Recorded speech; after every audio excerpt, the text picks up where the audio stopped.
bem postas por ele. Dando seguimento, passo a palavra ao Dr. Tássio Lacerda Gama, doutor e mestre pela PUC São Paulo, professor da PUC São Paulo e do IBET e advogado, que vai nos brindar com ICMS nas operações interestaduais com produtos importados. Boa tarde, queridos amigos. As minhas primeiras palavras são de agradecimento pela oportunidade de estar nesse congresso, ao lado do meu primeiro professor de Direito Tributário, embora não tenha sido pessoalmente, acho que como a maior parte dos senhores foi por meio de seus livros, o professor Hugo de Brito Machado, o professor Zé Maria Arruda de Andrade, queridíssimo amigo, o doutor Marco Mazzoni e o meu ilustre professor titular, José Eduardo Soares de Mello. A oportunidade de estar entre vocês é sensacional. Outra coisa que eu gostaria de compartilhar com os senhores é que eu não creio em superstições, mas que elas existem, existem. No frigir dos ovos, o meu tema remete à resolução número 13. E me parece que uma resolução com esse número já nasce fadada ao fracasso. Olha aí. Eu só não insisto mais nisso, porque esse é o 13º congresso, e pela cara dos senhores, ele já é um sucesso. Então, se alguma coisa existe de superstição, vamos concentrar para a resolução número 13. E explico já o porquê. Em pouquíssimas linhas, e isso fica lá claro ao longo da minha exposição, e pegando um gancho daquilo que o professor Hugo de Brito Machado acabou de colocar sobre a importância do direito como instrumento de controle do poder, a solução para o suposto problema da guerra fiscal não está no direito. O direito instrumentalizará uma solução que é previamente política. As premissas de decisão que os tribunais superiores lidam hoje para julgar a licitude ou ilicitude da concessão de um benefício fiscal foi tomada num outro momento de poder, na época em que a competitividade dos estados era decidida na base do TACAP. Então era muito simples, por ordem do ministro da Fazenda, se chegar ao consenso sobre a concessão ou revogação de um benefício fiscal. Não vivemos mais esse momento histórico. O momento histórico que o Brasil vive precisa se adaptar urgentemente e, por sorte, tem se adaptado, haja vista que, a despeito de todo esse problema, eu estou profundamente convencido de que guerra fiscal é o principal e pior problema, porque ele revela para todos nós a face de algo que não está bem há muito tempo, que é a nossa federação como um todo. E não está bem não é só por conta da competitividade ilícita entre os estados. Em primeiro lugar, porque essa ilicitude me parece equivocada. A competição entre os estados é muito saudável. Em segundo lugar, porque começa a ecoar um equívoco que talvez a gente tenha cometido num passado recente, ao criar um tributo sobre consumo não cumulativo e de competência outorgada aos estados. Esse talvez tenha sido um erro, seja por ele ser não cumulativo, seja por ele incidir em cadeias, seja por ele ter como condicionante a unanimidade dos estados, o que em nenhum outro tipo de quórum existe. Isso me passa a impressão de que nós precisamos nos atualizar urgentemente a respeito disso.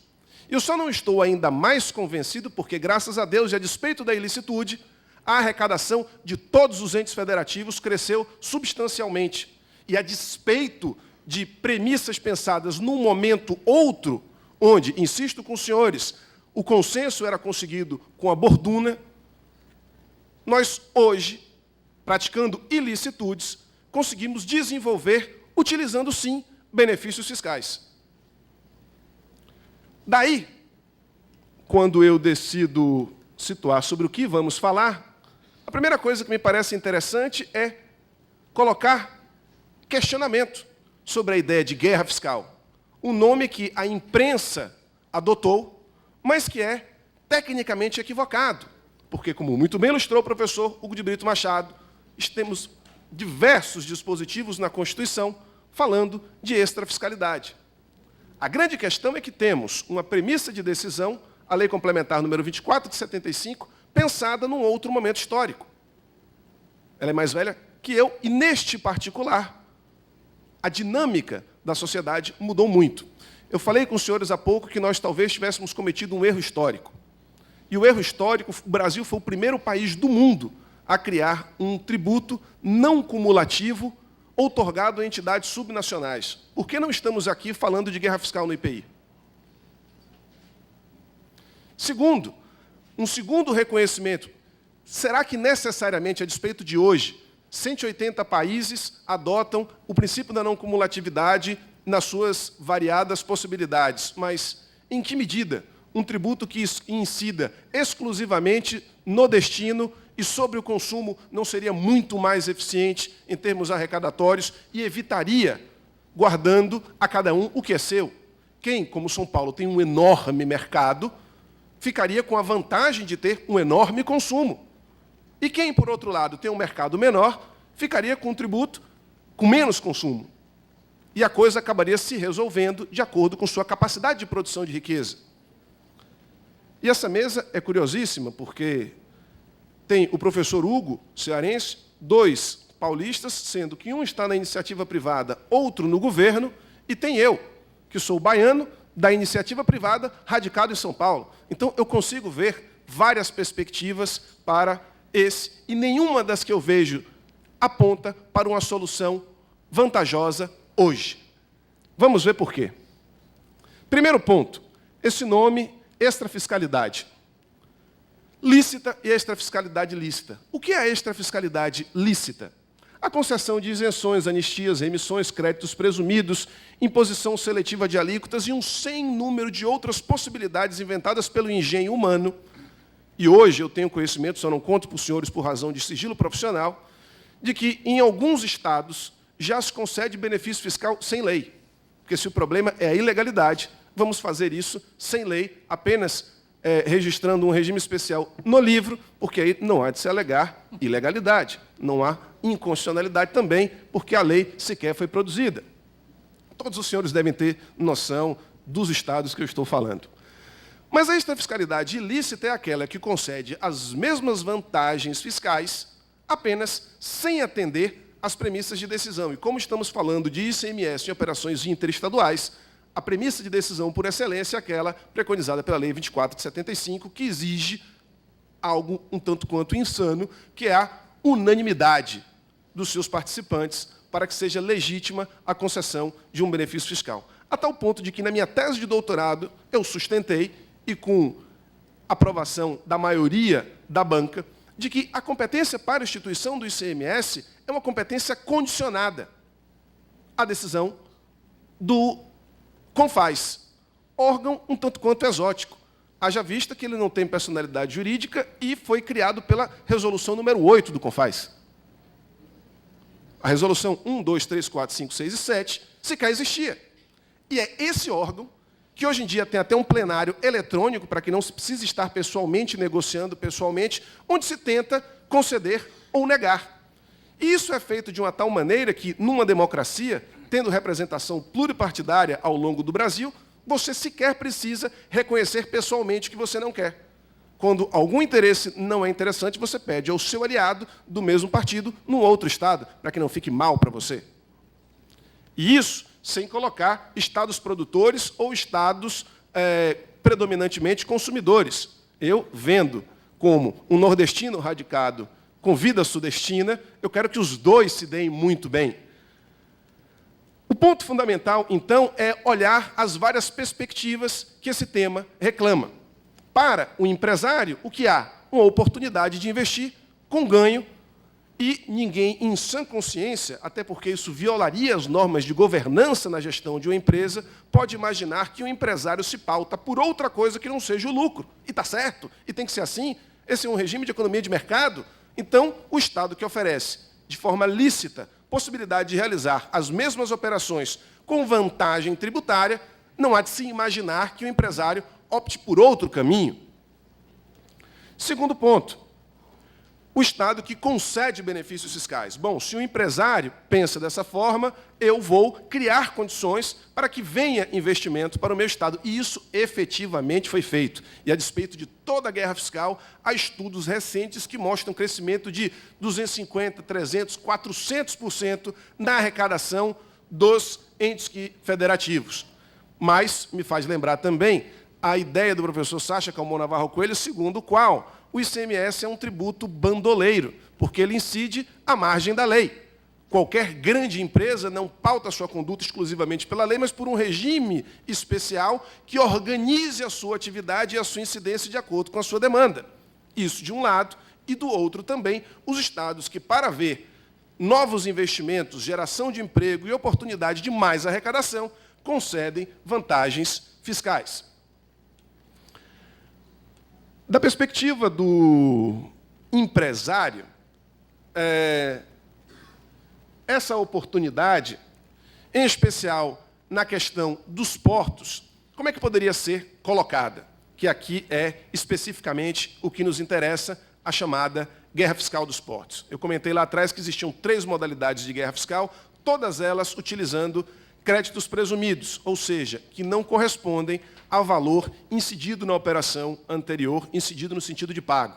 Só um argumento interessante: nunca o crédito corresponde ao valor pago na operação anterior.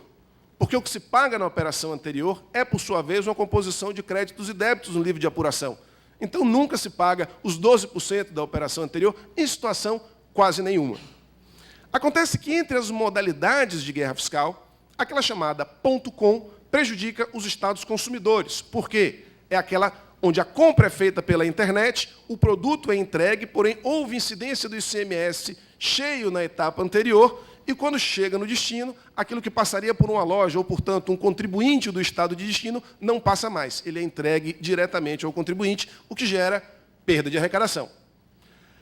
Outra modalidade de guerra fiscal é aquela formulada pelos estados, predominantemente os estados do Centro-Oeste, naquilo que eu acompanhei especificamente a respeito do setor de distribuição de medicamento, outras realidades foram construídas, mas que se aproveita da diferença de alíquota que existe entre a remessa para o Centro-Oeste, que sai de São Paulo a alíquota de 7% para Brasília, e volta de Brasília para São Paulo com destaque de 12%. Brasília fez uma conta muito simples, Goiás também, de que muito mais vale 1% sobre alguma coisa do que 100% de nada. Então, para passear a mercadoria, e houve efetiva operação, manda-se a mercadoria para Brasília, assina-se um termo de regime especial, onde você paga 7%, onde, numa operação normal, o que aconteceria? Sai da fábrica 18% para a farmácia. Se você manda para o Distrito Federal, o que acontece? A mercadoria sai a 7%. Você se compromete a fazer determinados investimentos, a manter um estoque distribuidor lá e devolve a mercadoria para o São Paulo. E o sujeito te dá uma nota fiscal de 12%. 7%. Desconta-se esse 12%, fica 5%. Quando volta para São Paulo, paga-se mais 5%, mais 6%. Você chega a uma operação normal, com uma diferença. Em Brasília, no lugar de pagar os 5%, ida de 7% e volta de 12%, você paga apenas 1%. O que dá uma vantagem tributária de 4%. Vantagem tributária, não vantagem econômica, porque você incorreu em custos para realizar essa operação. Só que aqui nos interessa, aqui especificamente, a guerra fiscal dos portos. E essa guerra fiscal é especificamente mais danosa e contribuiu sobremaneira para a redução da industrialização dos estados preponderantemente industriais, por uma razão muito simples. A mercadoria que sai dos Estados Unidos, que sai da China, que sai de Taiwan, chega nesses portos desonerada. No lugar de sofrer a incidência do ICMS, a alíquota de 18%, e sair com 12% para outro estado, ela é tributada a 1%, a 2%, a 3%. Quando é tributada. E sai com a nota fiscal de 12%. Ou seja, é um ganho de 9%. Só que essa mercadoria já não foi tributada no estado de origem, o que faz com que seja absolutamente impossível competir. É absolutamente impossível, num regime normal, uma indústria nacional conseguir produzir com bens que chegam desonerados e não sofrem a tributação no território nacional. A gente precisa observar isso, porque, graças a esse tipo de coisa, boa parte da indústria instalada no estado de São Paulo, que é a indústria que responde para o Brasil inteiro em muitos dos produtos que nós consumimos, porque o bom seria que todo mundo tivesse as suas indústrias. Mas o fato é que não temos indústria em todos os lugares. E porque não temos indústria em todos os lugares, vão acabar também com as de São Paulo, Paraná, Rio Grande do Sul, Rio de Janeiro? Então, o que acaba acontecendo é uma impossibilidade de competição, neste caso, e uma redução drástica da participação da indústria no PIB brasileiro. Uma série de setores deixaram de produzir no Brasil por ser absolutamente inviável do ponto de vista competitivo. E aí, o Estado que se sente prejudicado com esse tipo de coisa, o que acaba fazendo? A partir do protocolo número 18, de 2004, 2005, houve uma reação organizada para não aceitar crédito, o que significa, em última análise, uma observação da perspectiva do Estado que se sente prejudicado, que houve concessão ou uso de extrafiscalidade ilícita. Houve violação da Lei Complementar 2475, houve violação do texto constitucional, isso não correspondeu ao efetivo pagamento na etapa anterior, logo, não aceito o crédito. Só que esse não aceito foi feito com um grau especial de perversidade. Ele foi feito com a aplicação da alíquota de 100%, sendo que na legislação do Estado de São Paulo a previsão de alíquota de 50% para situações análogas, e foi adotado um critério de correção de 0,3% ao dia, violando precedentes do Supremo Tribunal Federal, o que faz com que você tenha uma incidência de 3,3% ao mês, o que acaba equivalendo a algo em torno de 50% ao ano de correção, o que significa dizer que em menos de 2 anos você dobra o crédito tributário. E essa perversidade, como é uma questão de Estado, não é uma questão de direito, o direito acaba sendo instrumentalizando o exercício ilegítimo do poder.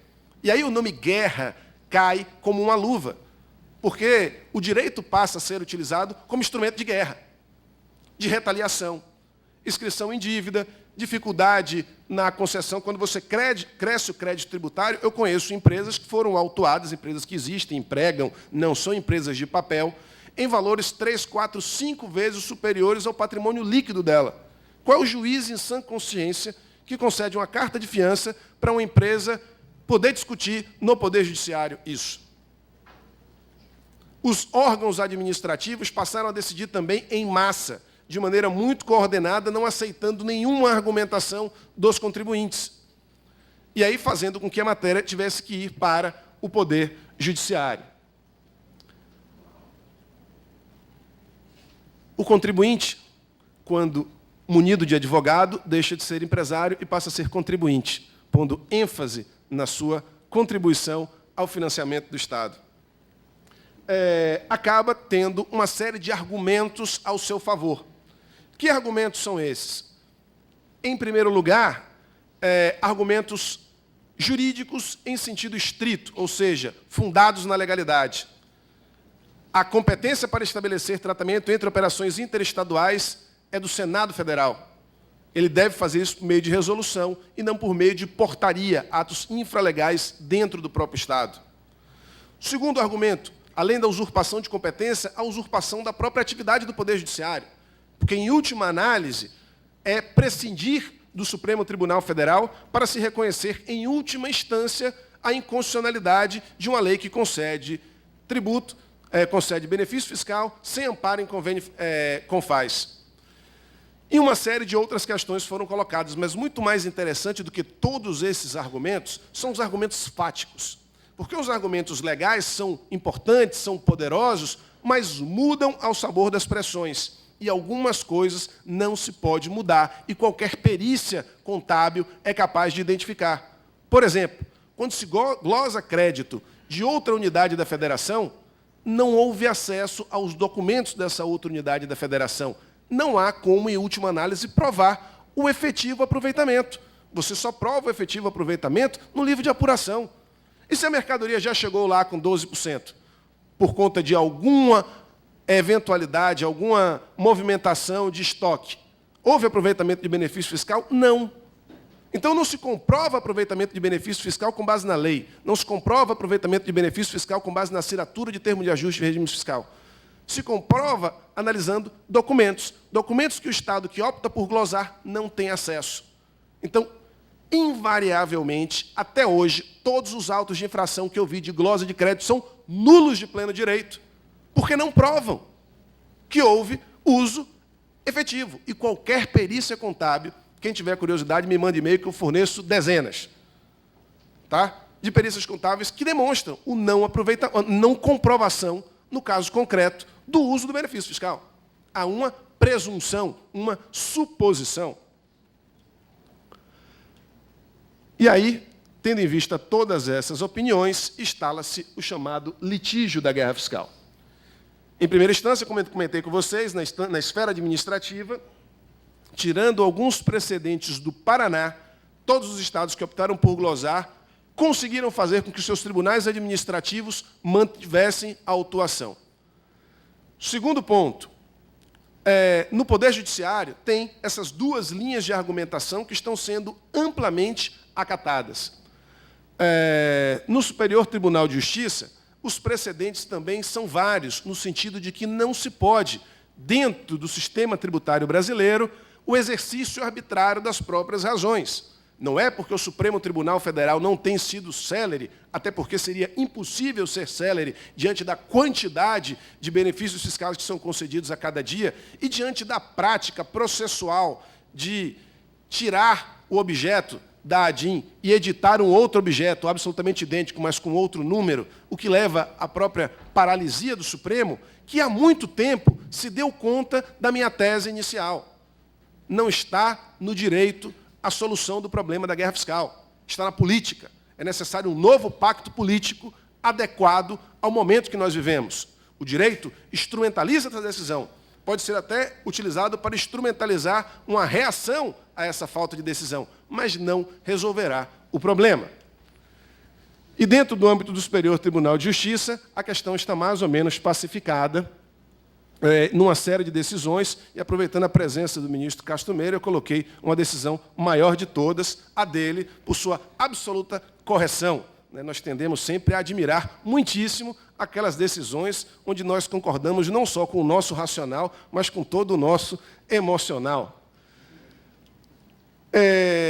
No âmbito do Supremo Tribunal Federal, a despeito da matéria ainda não estar pacificada, porque hoje existe repercussão geral para tratar dessa matéria, que está sob a condução do ministro Joaquim Barbosa, na relatoria do ministro Joaquim Barbosa, onde, fundamentalmente, ele coloca se é dado ao Estado ou não sancionar o outro Estado que viole as premissas de decisão para a concessão de vantagem fiscal no nosso sistema tributário.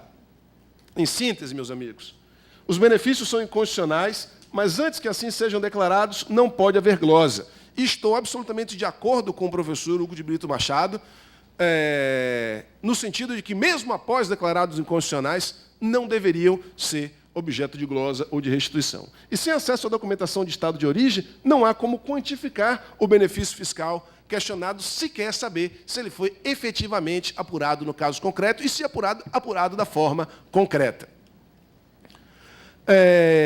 Diante desse cenário turbulento, qual é a prática mais comum e mais reiterada? Diante de uma decisão contrária a um dos estados mais interessados, busca-se um acordo. O primeiro acordo foi estabelecido para, de certa forma, controlar o efeito das importações do Fundap sobre a indústria do Estado de São Paulo e sobre as próprias importações do Estado de São Paulo. Esse acordo teve motivações políticas, contam-se que existia interesse do então candidato a governador José Serra atrair o apoio do governador do Espírito Santo. Eles negociaram um acordo congelando todos os créditos que haviam sido lavrados, estabelecendo um prazo de cancelamento para eles e impedindo que, no futuro, as determinadas operações, em especial as operações por encomenda, fossem feitas via empresas fundapianas. Resultado, este acordo, celebrado entre os dois estados, teve, um mês depois da sua celebração e divulgação, a declaração de apoio do governador do Estado do Espírito Santo à candidatura da presidente Dilma. Resultado, automaticamente foi publicado normas infralegais que fizeram com que ele não tivesse o resultado prático esperado. Viu-se que, via Confaz, é muito difícil, para não dizer impossível, uma solução global para o tema. O que se buscou fazer, soluções pontuais. E, para se estancar o problema, o que foi feito? Propôs-se a uniformização de alíquotas a 4%. É um passo grande em direção à tese que eu comentei com os senhores, que é tão antiga quanto o ICMS, para que se concentre a incidência no destino, fazendo com que a gente tenha um tributo muito mais próximo daquele que é cobrado nos Estados Unidos. E eu iria ainda além, seria ainda mais radical. Nós temos tecnologia e informatização para poder prescindir da não cumulatividade, para que tenha apenas uma única incidência na venda final, da mesma forma que é feito nos Estados Unidos da América. Eu não sou como o ministro Mário Henrique Simonsen, que achava que se não é jabuticaba e só existe no Brasil, é bobagem. Entendeu? Eu sou favorável às nossas invenções e acho que, do ponto de vista tributário, por conta das nossas dificuldades, somos muito mais sofisticados e avançados do que a maior parte dos países. E eu estou falando sério, sem um pingo de ironia.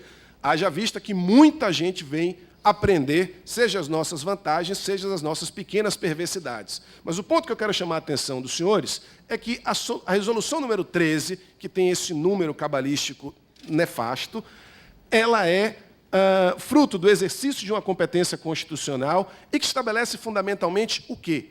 Naqueles produtos de origem internacional que chegam aqui desonerados, não vale a pena, na verdade, é uma proposta para desestimular a utilização de outros portos para trazer para o Brasil produtos de fora, para que não aconteça aquela situação que eu comentei com os senhores de impossibilidade de competição com a indústria nacional. A operacionalização disso será tratada com muito mais pormenor e proficiência pelo professor José Eduardo Soares de Mello, daí porque eu passo apenas para o conflito que existe hoje. Há um ADIM proposta, não por acaso, pelo próprio Espírito Santo, contra esta iniciativa, que teve como principal interessado o Estado de São Paulo, para fazer um acordo, ou seja, uma solução salomônica para evitar o dano. E ela consiste fundamentalmente em quê? Só vale a pena importar por outros portos estes bens quando a alíquota é de 12%, porque o que mais interessa é o crédito presumido. É ele que dá uma vantagem competitiva que justifica a utilização de um porto longe do seu centro de consumo. Com essa resolução, esse dispositivo deixou de ser utilizado, pelo menos ficou muito menos interessante. Agora surgem aí uma série de questões. Do ponto de vista das trades que utilizam postos incentivados para trazer produtos desonerados para o país, é uma lástima essa resolução número 13. E o resultado é a proposta para ver reconhecida a sua inconstitucionalidade. Os argumentos são os mais variados. Um dos principais seria de que cabe a resolução do Confaz tratar sobre incentivo fiscal. Só que aí, pessoal, a gente não está tratando de incentivo fiscal. A gente está tratando de regra para incidência do CMS em operações interestaduais. Até, eventualmente, se poderia cogitar da discriminação em razão de produtos importados, mas por razões absolutamente justificáveis. Então, esses seriam os argumentos contrários. Há ainda um argumento sobre a ineficácia técnica, a falta de densidade da resolução número 13. Aqui os argumentos favoráveis, no sentido de que o que ela está é exercendo uma competência legítima do Senado Federal, disciplinando o modo da incidência do ICMS nas operações interestaduais e fazendo isso de acordo com demandas específicas, por quórum absolutamente legítimo, de uma tal maneira que não há de se cogitar de qualquer inconstitucionalidade. Me parece muito pouco provável que essa matéria seja julgada inconstitucional, mas eu gostaria de deixar aqui duas reflexões com os senhores. Por que isso está acontecendo? De um lado, precisamos atualizar a nossa pauta de decisões sobre como deve ser exercida a competência do ICMS. ela foi pensada num momento diverso do que nós vivemos hoje. Está provado pela quantidade de regimes especiais concedidos e pelo crescimento da industrialização, da distribuição de riqueza, da atividade econômica e da arrecadação, que a concessão de incentivos fiscais é um instrumento extremamente importante, de uma tal maneira que eu defendo veementemente a ampla possibilidade de concessão de benefícios fiscais.